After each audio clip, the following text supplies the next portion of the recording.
This is Government Unfiltered. I'm Dan Williams.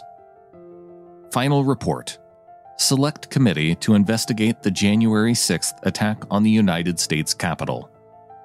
This podcast is a reading of the document released on December 22nd, 2022.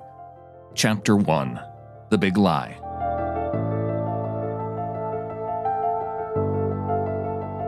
(1.3) Trump's pre-election efforts to delegitimize the election process.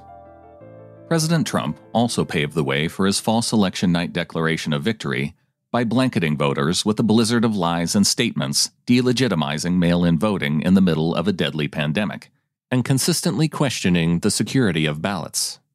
President Trump used the president's bully pulpit, including his heavily trafficked Twitter feed, to tell one lie after another. The Select Committee found dozens of instances in which President Trump claimed that mail-in voting would produce a rigged election. Trump repeatedly denounced mail-in voting on Twitter, during interviews, and even during the presidential debate.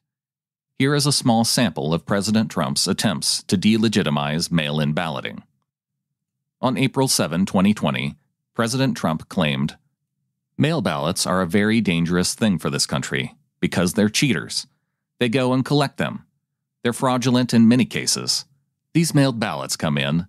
The mailed ballots are corrupt, in my opinion. And they collect them. And they get people to go in and sign them.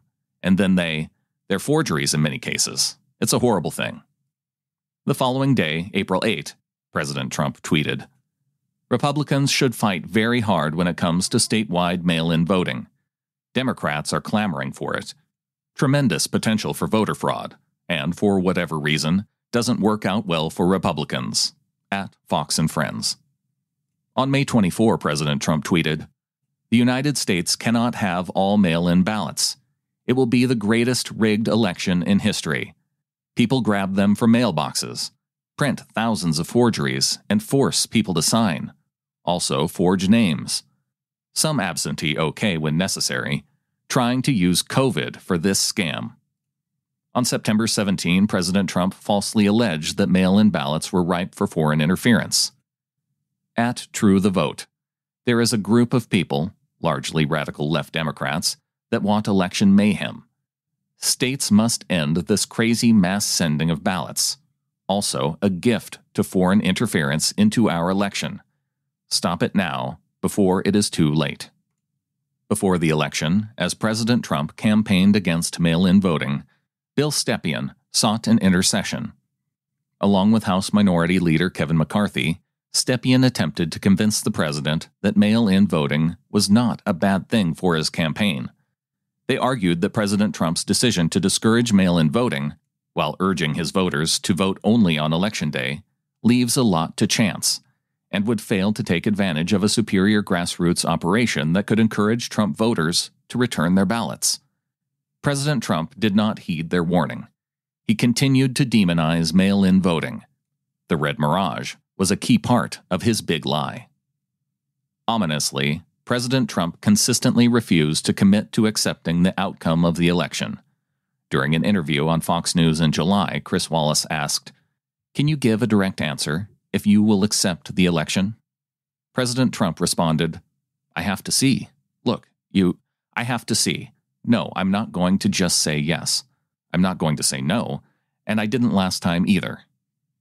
On September 23, 2020, a reporter asked President Trump if he would commit to a peaceful transferal of power after the election. The president refused, saying, "We're going to have to see what happens."